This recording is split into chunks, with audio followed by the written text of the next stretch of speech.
Hey there, folks. You hear that sound? That's the sound of the snow dripping off my palm here, my beautiful Trachycarpus fortunei. And yeah, I just brought this thing inside. It is dark out, as you can see.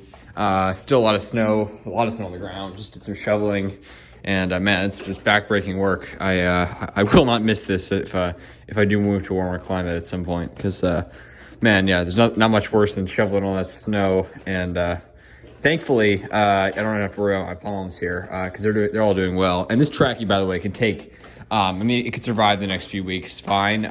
The low tonight is going to be 18, and then there's another night 18. I don't know if it's like Thursday or something, and then there's another night with a low of 17. So after tonight, our low will be 18. I think a low, so I don't know if it's dipped below 25 so far, but yeah, 18 will be our new low. And I said I was going to bring this trachy in below 20, which I'm doing.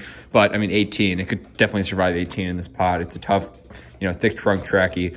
But yeah, that's crazy how much water is dripping off. I got these tarps down. I got some cardboard over there, and this mat here. And yeah, this thing, you can already see the fronds lifting back up.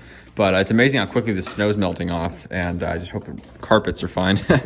But yeah, these palms are definitely, I mean, they're super tough, and once this thing's on the ground, I mean, it's going to need, very minimal to no protection, and no protection in most winters here. I'm just going to use C9 Christmas lights, just, for the little help, but it doesn't, unless it's a bad winter, it won't really need them at all. But, in a pot, palms are more tender, and of course, roots, once they become established in the ground, even if it's really cold out, it can still be warmer in the ground. Here, you're in a pot. So, because, the soil covers such a huge area and the roots tap into the soil, here they're in this very restricted environment where if you have a cold snap and it drops to, 5 Fahrenheit overnight, it's only gotten that cold once in DC history. But if somehow, or that's not true, sorry, it's gotten to 5. I'm thinking -5. But if somehow it dropped to 5 Fahrenheit, then yeah, those roots would basically be frozen solid, and I doubt it would make it from 5 Fahrenheit, but it almost never gets that cold here.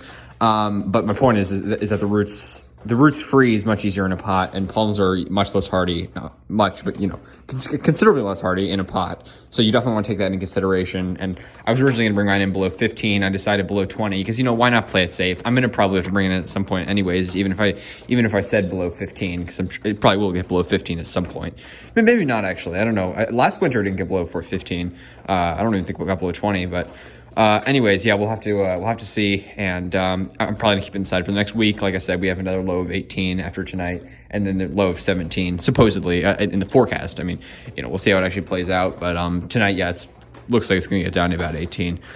Basically, since yesterday, the temperature's just been continually dropping. I don't know what it is right now, like 28, 30, but it was like 65 yesterday or at least in the low 60s, and now it's just continually dropping and dropping.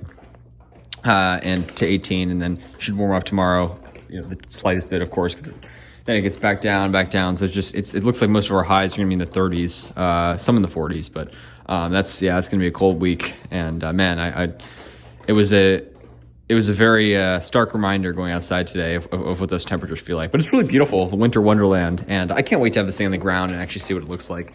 Once I get it in the pot, once I, get it in the ground this spring. And by the way, it's not on a railroad here. I didn't show this to you guys, but this thing I haven't really worked on in a while, but I'm going to be, I need to finish it really. It's, I've got my, I got a train here, and got these tracks in. But yeah, it's just a little work to do. I got to sand these tracks because I got some glue on them when I was putting the gravel down, but yeah, I think it overall looks pretty good. I got this town here, supposed to be somewhere in California. I don't know what these, I'm saying they're Canary Island date palms. I don't know what they're supposed to be, but they look like some sort of phoenix with that classic, bark and the classic, trunk pattern.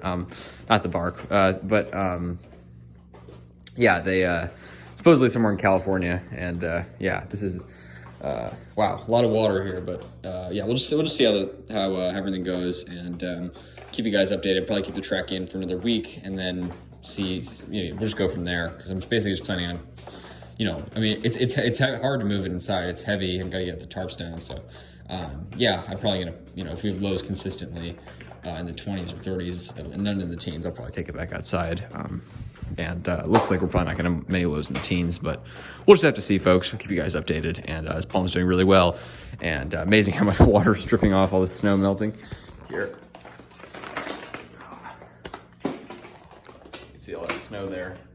Beautiful. All right, folks. Enjoy. Take care. Trachycarpus fortunei windmill palm, and these things do not mind the snow. Not one bit.